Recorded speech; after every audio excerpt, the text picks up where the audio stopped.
नमस्कार, सुप्रभात। आप देख रहे हैं खबर दिल्ली और समय हो चला है दिल्ली की 25 बड़ी खबरों को जानने का। इससे पहले यदि आप वीडियो को लाइक नहीं किए हैं तो लाइक कर दीजिए और चैनल को सब्सक्राइब कर लीजिए। तो आइए एक नजर डालते हैं 25 बड़ी खबरों पर फटाफट अंदाज में। दिल्ली के स्कूलों में 2026-27 से बदलेगी प्री प्राइमरी की उम्र सीमा, पुराने छात्रों को नहीं होगी कोई दिक्कत। दिल्ली सरकार के शिक्षा निदेशालय ने 2026-27 के शैक्षणिक सत्र से सभी सरकारी, प्राइवेट और सहायता प्राप्त स्कूलों में प्री प्राइमरी क्लासों की नई उम्र सीमा लागू करने का फैसला किया है। इस बदलाव को लेकर माता पिता के बीच कई सवाल उठ रहे थे कि क्या उनके बच्चों को क्लास दोहरानी पड़ेगी या ट्रांसफर में दिक्कत आएगी। लेकिन अब शिक्षा निदेशालय ने यह स्पष्ट कर दिया है कि यह नई उम्र सीमा मौजूद छात्रों पर लागू नहीं होगी। शिक्षा निदेशक की वेदिता रेड्डी ने कहा कि 2025-26 में जो बच्चे नर्सरी यानी कि बाल बटिका 1 में पढ़ रहे हैं वे अगले सत्र यानी 2026-27 में केजी बाल बटिका 2 में जाएंगे और जो बच्चे केजी में हैं वे सामान्य प्रक्रिया के तहत पहली कक्षा में प्रवेश करेंगे। किसी भी बच्चे को नई नीति के कारण क्लास दोहराने की जरूरत नहीं पड़ेगी। इसी तरह अगर कोई बच्चा किसी अन्य स्कूल में ट्रांसफर होता है तो उसे भी उम्र सीमा के कारण कोई परेशानी नहीं होगी। दिल्ली में अपना घर अब नहीं होगा सिर्फ सपना, डीडीए ने शुरू की नई स्कीम, जाने कैसे मिलेंगे फ्लैट से। दिल्ली में खुद के आशियाने की चाह रखने वालों के लिए बड़ी खुशखबरी है। दिल्ली विकास प्राधिकरण ने एक ऐसी हाउसिंग स्कीम लॉन्च की है जिसके तहत लोग राजधानी में बेहद किफायती दरों पर अपना घर खरीद सकते हैं। खास बात यह है कि इन फ्लैट्स की कीमतें नोएडा और गुरुग्राम जैसे इलाकों की तुलना में करीब 75% कम रखी गई है। में डीडीए की इस नई जनसाधारण आवास योजना के तहत फ्लैटों की बिक्री पहले आओ पहले पाओ के आधार पर होगी, यानी जो जितनी जल्दी आवेदन करेगा उसे उतनी ही जल्दी घर मिल सकते हैं। इस योजना के लिए ऑनलाइन आवेदन प्रक्रिया 7 नवंबर दोपहर 12 बजे से शुरू होगी। फ्लैटों की कीमतें 11,08,000 रुपये से 32,07,000 रुपये तक रखी गई है, जिससे आम आदमी के लिए दिल्ली में घर खरीदना पहले से कहीं आसान हो जाएगा। उनकी पढ़ाई करने वाली ये बड़ी राहत है। दिल्ली हाईकोर्ट ने दिया अहम फैसला। दिल्ली हाईकोर्ट ने फैसला सुनाते हुए कहा कि किसी भी लॉ छात्र को सिर्फ अटेंडेंस की कमी के कारण परीक्षा देने से नहीं रोका जा सकता। कोर्ट ने यह भी कहा कि बार काउंसिल ऑफ इंडिया अब अपने अटेंडेंस से जुड़े नियमों में बदलाव करें ताकि छात्रों पर जरूरत से ज्यादा दबाव न पड़े। जेएनयू के चुनाव और फिलिस्तीन के मुद्दे, दुलारचंद यादव का भी जिक्र।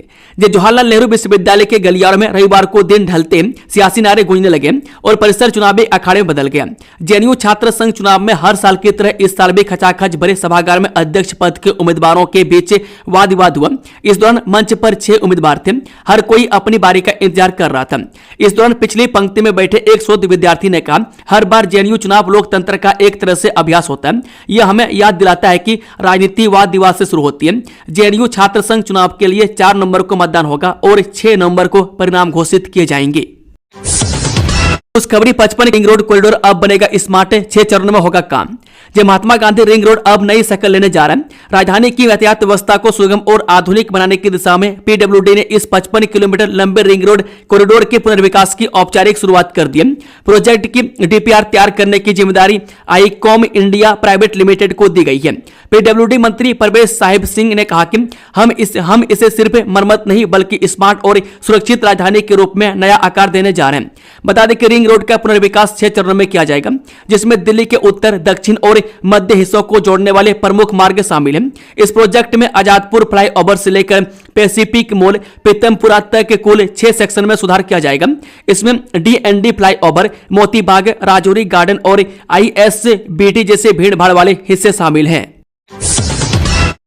दिल्ली में फ्री वाहन, अब लोगों की जेब पर पड़ेगा असर, महंगे होंगे फल सब्जी। दिल्ली में 1 नवंबर से दूसरे राज्यों में रजिस्टर BS3 या उससे नीचे की गाड़ियों की एंट्री पर रोक के आदेश पर ट्रांसपोर्टरों ने नाराजगी जाहिर की। उनका दावा है कि इस बैन की वजह से सब्जियों से लेकर फल और अन्य खाने पीने की चीजों की सप्लाई प्रभावित होगी। इसका असर आगामी 10 दिनों में देखने को मिल सकता है। दिल्ली में जहरीली हवा पर सुप्रीम कोर्ट की फटकार, पूछा अधिकतर स्टेशन काम नहीं कर रहे, ग्रैब को कैसे लागू करेंगे। दिल्ली में बढ़ते प्रदूषण पर सुप्रीम कोर्ट ने चिंता जताई है और बंद पड़े वायु निगरानी स्टेशनों पर रिपोर्ट मांगी है। कोर्ट ने पूछा है कि जब ज्यादातर स्टेशन काम नहीं कर रहे तो ग्रेडेड रिस्पॉन्स एक्शन प्लान यानी कि ग्रैब को प्रभावी ढंग से कैसे लागू किया जा सकता है। कोर्ट ने CQM और CPCB को स्थिति पर जवाब देने का निर्देश दिया है। बता दें कि एमिकस क्यूरी अपराजिता सिंह ने अदालत से वायु गुणवत्ता प्रबंधन आयोग और केंद्रीय प्रदूषण नियंत्रण बोर्ड को बढ़ते प्रदूषण स्तर को नियंत्रित करने के लिए एहतियात उपाय करने के निर्देश जारी करने का आग्रह किया। मंदिर से मूर्तियां हटाने पर विवाद, लोगों ने लगाया जमीन बेचने का आरोप, पुजारी पर FIR। पूर्वी दिल्ली के नॉर्थ गोंडा में एक मंदिर से देवी देवताओं की मूर्तियां हटाने को लेकर विवाद हो गया। स्थानीय लोगों ने पुजारी पर मंदिर की जमीन बेचने का आरोप लगाया, जिसके बाद पुलिस ने पुजारी के खिलाफ एफआईआर दर्ज की है। पुजारी पर धार्मिक भावनाओं को आहत करने का आरोप है।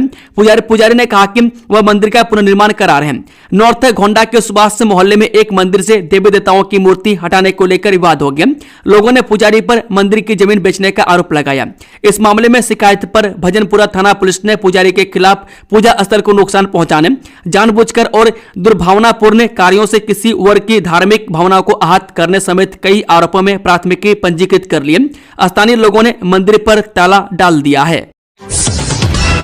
प्रदूषण के चलते दिल्ली बॉर्डर पर वाहनों की कड़ी जांच, 23 चेक पोस्ट पर टीमें तैनात। दिल्ली में बढ़ते प्रदूषण के कारण व्यावसायिक वाहनों के प्रवेश पर सख्ती की गई है। BS3 और उससे कम मानक वाले वाहनों पर रोक लगाई गई है। 23 सीमा चौकियों पर टीमें तैनात की गई है, लेकिन कुछ चौकियों पर ढिलाई देखने को मिली। सिंधु बॉर्डर पर सतर्कता बरती जा रही है, जबकि कुछ अन्य बॉर्डरों पर जांच नहीं हो रही है। बढ़ते वायु प्रदूषण के बीच दिल्ली में प्रवेश करने वाले व्यावसायिक वाहनों के खिलाफ सीमा पर सख्ती बढ़ा दी गई है। BS3 और उससे कम मानक वाले व्यावसायिक वाहनों पर प्रतिबंध लगा दिया गया। इसी के तहत रविवार से दिल्ली में प्रवेश करने वाले 23 सीमा चौकियों पर परिवहन विभाग और यातायात पुलिस की टीमें तैनात कर दी गई है। एमसीडी को 1115 करोड़ रुपए का फंड मिलने का रास्ता होगा साफ। एजेंसियों का बकाया चुकाने व नई मशीनों की खरीद से होगी सफाई। ये दिल्ली नगर निगम को 1115 करोड़ रुपए का फंड मिलने की उम्मीद है। इस राशि का उपयोग सफाई एजेंसियों के बकाया भुगतान और नई मशीनों को खरीद के लिए किया जाएगा। इससे दिल्ली में सफाई व्यवस्था में सुधार होगा और नागरिकों को स्वच्छ वातावरण मिलेगा। कैबिनेट की मंजूरी के बाद निगम को यह फंड जारी होने की प्रक्रिया शुरू हो जाएगी। दिल्ली सरकार से मिलने वाली लोन में 500 करोड़ रुपए घर घर से कूड़ा उठाने के लिए लगी एजेंसियों के बकाये भुगतान में उपयोग किया जा सकेगा। साथ ही 615 करोड़ की राशि को एमसीडी की 30 से 60 फीट चौड़ी सड़कों की सफाई के लिए मशीनों को खरीदने के लिए उपयोग किया जा सकेगा। दिव्य हुआ वसुदेव घाट यमुना को पहली बार मिला सम्मान। 2 दिवसीय भव्य उत्सव का आयोजन। दिल्ली में यमुना नदी को पहली बार यमुना उत्सव पर ऐतिहासिक सम्मान मिला। कश्मीरी गेट के वसुदेव घाट पर 2 दिवसीय भव्य उत्सव का आयोजन किया गया, जिसमें विभिन्न राज्यों से लोग शामिल हुए। दिल्ली सरकार और यमुना संसद ने मिलकर इस कार्यक्रम का आयोजन किया। इस उत्सव का उद्देश्य यमुना नदी को उसकी खोई हुई पवित्रता लौटाना है। महंगी बोतलों में सस्ती शराब भरते पकड़े गए वाइन शॉप के कर्मचारी, ठेके को किया गया सील। दिल्ली सरकार के आबकारी विभाग ने नरेला के एक मॉल में शराब की दुकान में छापेमारी की है, जहां शराब की दुकान के कर्मचारियों को महंगी ब्रांड की बोतलों में सस्ती शराब और पानी मिलाकर भरते हुए पकड़ा गया। अधिकारियों ने रविवार को यह जानकारी दी। आबकारी विभाग के निरीक्षकों की एक टीम ने सूचना मिलने पर गुरुवार को नरेला के मॉल में दिल्ली राज्य औद्योगिक अवसंरचना निगम के शराब के ठेके पर छापा मारा। आबकारी विभाग के एक अधिकारी ने बताया कि टीम को दुकान थोड़ी खुली हुई मिली और उसके अंदर 4 लोग महंगी ब्रांड की खाली बोतलों में सस्ती शराब और पानी मिलाकर भरते हुए पकड़े गए। दिल्ली का नाम बदलने की मांग पर सियासत, कांग्रेस ने बीजेपी पर लगाए मुद्दों से भटकाने का आरोप। दिल्ली प्रदेश कांग्रेस कमेटी के अध्यक्ष देवेंद्र यादव ने भाजपा सांसद प्रवीण खंडेलवाल की उस मांग पर तीखी प्रतिक्रिया दी है, जिसमें उन्होंने दिल्ली का नाम बदलकर इंद्रप्रस्थ और इंदिरा गांधी अंतर्राष्ट्रीय हवाई अड्डे का नाम बदलकर इंद्रप्रस्थ हवाई अड्डा करने की बात कही थी। यादव ने इसे जनता के असली मुद्दों से ध्यान भटकाने की राजनीति बताया है। उन्होंने कहा, दिल्ली के लोग वायु प्रदूषण, पानी की किल्लत, ट्रैफिक, टूटी सड़कों और महंगाई जैसी समस्याओं से जूझ रहे हैं, लेकिन भाजपा नेता इन मुद्दों पर चुप है। जनता चाहती है समाधान, लेकिन भाजपा दिखावा कर रही है। दिल्ली एयरपोर्ट बना दुनिया से भारत का नया कनेक्शन पॉइंट। पूर्व और पश्चिम के बीच नई उड़ानों के साथ बना ग्लोबल गेटवे। दिल्ली का इंदिरा गांधी अंतर्राष्ट्रीय हवाई अड्डा अब सचमुच पूर्व और पश्चिम के बीच पुल बन गया है। GMR एरो नेतृत्व वाले दिल्ली इंटरनेशनल एयरपोर्ट लिमिटेड यानी कि डेल के संचालन में यह हवाई अड्डा दुनिया का बड़ा ट्रांजिट हब बनता जा रहा है। पिछले एक साल में सितंबर 2024 से अगस्त 2025 के बीच दिल्ली एयरपोर्ट से गुजरने वाले अंतर्राष्ट्रीय ट्रांजिट यात्रियों की संख्या 6,07,000 तक पहुंच गई, जो पिछले साल के मुकाबले 34% ज्यादा है। यानी अब और ज्यादा यात्री एशिया और यूरोप के बीच सफर में दिल्ली को पसंद कर रहे हैं। आवारा कुत्तों पर सुप्रीम कोर्ट में सुनवाई। कई राज्यों और केंद्र शासित प्रदेशों के मुख्य सचिवों ने मांगी माफी। 7 नवंबर को अगली सुनवाई। जो आवारा कुत्तों पर सुप्रीम कोर्ट ने आज अहम सुनवाई हुई। इस सुनवाई के दौरान राज्यों और केंद्र शासित प्रदेशों के मुख्य सचिव सुप्रीम कोर्ट के पूर्व आदेश के अनुपालन में उसके समक्ष उपस्थित हुए। इस दौरान उन्होंने आवारा कुत्तों के काटने की समस्या के मुद्दे पर अनुपालन हलफनामा दाखिल न करने के लिए बिना शर्त माफी मांगी। सुप्रीम कोर्ट ने कहा कि वह कुत्तों के काटने के पीड़ितों की भी सुनवाई करेगा और मामले की अगली सुनवाई 7 नवंबर को तय की गई है। दिल्ली के हॉस्पिटलों में वैकेंसी, सीनियर रेजिडेंट डॉक्टरों के 1593 पद खाली, ये है लास्ट डेट। दिल्ली की सार्वजनिक की स्वास्थ्य सेवा प्रणाली को मजबूत करने के लिए सरकार ने अपने अस्पतालों और चिकित्सा संस्थानों में सीनियर रेजिडेंट के 1593 पदों को भरने के लिए आवेदन मांगे हैं। इसके लिए 10 नवंबर आवेदन की अंतिम तिथि तय की गई है। सरकार का कहना है कि इस कदम का उद्देश्य अस्पतालों में मिलने वाली सुप्रीम स्पेशलिटी वाली स्वास्थ्य सेवाओं को लंबे समय से चली आ रही डॉक्टरों की कमी को दूर करना और रोगी को देखभाल में सुधार करना है। यात्रीगण कृपया ध्यान दें, अब दिल्ली के अलावा एनसीआर के इन 2 शहरों से भी मिलेगी बिहार के लिए ट्रेन। रेलवे ने लाया स्पेशल तोहफा। जब त्योहारों के दौरान यात्रियों की बढ़ती भीड़ को देखते हुए उत्तर रेलवे ने यात्रियों की सुविधा के लिए 6 विशेष ट्रेनों के संचालन का निर्णय लिया। इनमें 4 ट्रेनें करनाल व गुड़गांव से बिहार के बरौनी व भागलपुर के लिए तथा 2 ट्रेनें दिल्ली जंक्शन से श्री माता वैष्णो देवी कटरा के लिए चलाई जा रही है। इन ट्रेनों का संचालन 3 व 4 नवंबर को किया जाएगा।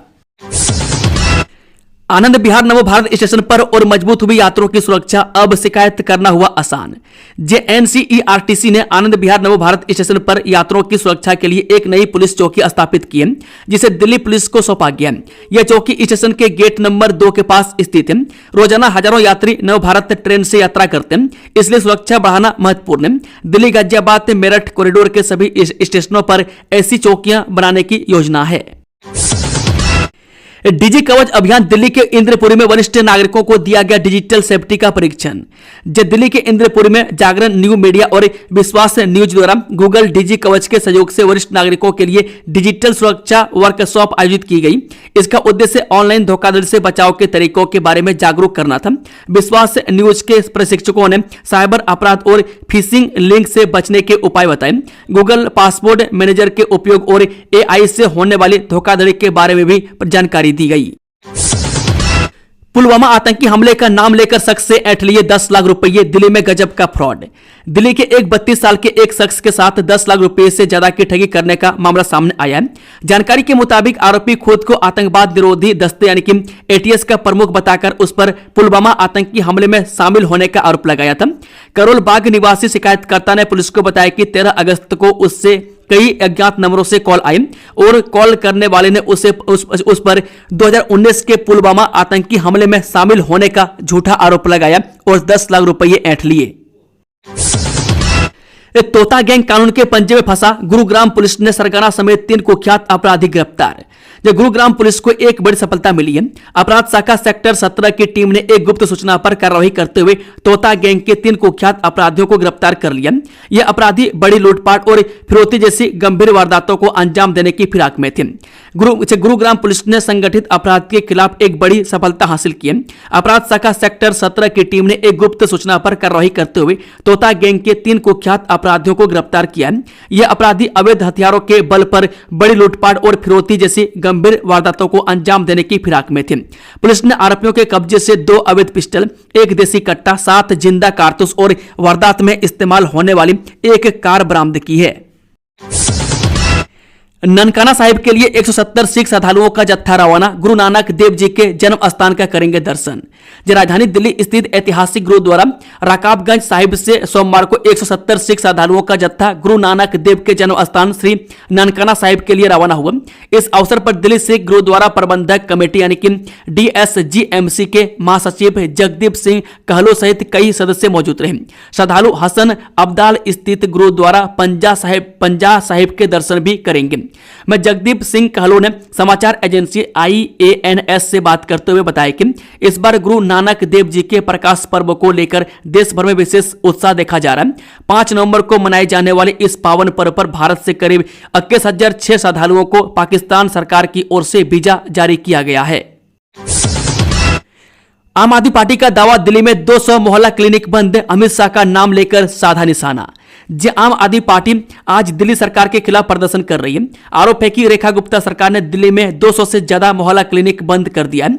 आपके दिल्ली संयोजक सौरभ भारद्वाज ने प्रदर्शन की अगुवाई करते हुए बीजेपी को केंद्रीय गृह मंत्री अमित शाह का एक वीडियो भी याद दिलाया। उस वीडियो में अमित शाह ने अपने नौकर से वादा किया था कि गरीब कल्याण के लिए चल रही योजनाओं को बंद नहीं किया जाएगा। आपने बीजेपी पर वादा खिलाफी का भी आरोप लगाया है। दिल्ली में ऑटो ड्राइवर की चाकू मारकर हत्या, एक शख्स हिरासत में। जो उत्तर पूर्वी दिल्ली के गोकलपुरी इलाके में रविवार को एक 47 साल के ऑटो ड्राइवर की कथित तौर पर चाकू मारकर हत्या कर दी। पुलिस ने यह जानकारी दी। एक अधिकारी ने बताया कि यह घटना गोकलपुरी पुलिस स्टेशन के इलाके में ब्रिजपुरी पुलिया के पास दोपहर करीब 3:55 में हुई। अधिकारियों के मुताबिक पुलिस को चाकू मारने की घटना के बारे में एक पीसीआर कॉल मिली। इसके बाद तुरंत एक पुलिस टीम मौके पर भेजी गई। मौके पर पहुंचने पर पुलिस ने पाया कि घायल को उसके दोस्त पहले ही जीटीबी हॉस्पिटल ले जा चुके थे। एक सीनियर पुलिस अधिकारी ने बताया कि पीड़ित की पहचान देव शर्मा उम्र 47 वर्ष के रूप में हुई है, जो रामचंद्र लाल के बेटे और भागीरथी बिहार के रहने वाले थे। अस्पताल में डॉक्टरों ने उन्हें मृत घोषित कर दिया। महिलाओं के लिए पिंक सहेली कार्ड हुआ लॉन्च। फ्री यात्रा के लिए जाने कैसे बनेगा पिंक सहेली स्मार्ट कार्ड। दिल्ली में महिलाओं और ट्रांसजेंडरों की यात्रा को आसान और सुरक्षित बनाने के उद्देश्य से मुख्यमंत्री रेखा गुप्ता सरकार ने रविवार को एक नई पहल की शुरुआत की। सरकार ने पिंक सहेली स्मार्ट कार्ड योजना लॉन्च की, जिसके तहत दिल्ली परिवहन निगम यानी कि डीटीसी और क्लस्टर बसों में महिलाओं एवं ट्रांसजेंडरों को मुफ्त यात्रा की सुविधा दी जाएगी। यह कार्ड न केवल महिलाओं के लिए आर्थिक राहत का साधन बनेगा, बल्कि उन्हें सार्वजनिक परिवहन में स्वतंत्र और सम्मानजनक यात्रा का अधिकार भी देगा। सरकार का कहना है कि इस योजना से रोजाना लाखों महिलाओं को लाभ मिलेगा, जो दिल्ली में काम, शिक्षा और अन्य जरूरतों के लिए बसों का इस्तेमाल करती है। दिल्ली की मुख्यमंत्री रेखा गुप्ता ने एक्स पोस्ट पर यह घोषणा की। सीएम रेखा गुप्ता ने कहा, दिल्ली सरकार ने महिलाओं और ट्रांसजेंडरों के लिए पिंक सहेली स्मार्ट कार्ड लॉन्च किया। अब 12 वर्ष से अधिक आयु की बेटियां, बहनें और माताएं डीटीसी और क्लस्टर बसों में मुफ्त और सुविधाजनक यात्रा कर सकेंगी। दोस्तों, खबरों का सिलसिला समाप्त तो होता है। अगर जानकारी पसंद आई तो वीडियो को लाइक, शेयर, चैनल को सब्सक्राइब जरूर से जरूर कर ले। Thank you, all the best. जय हिंद, जय भारत।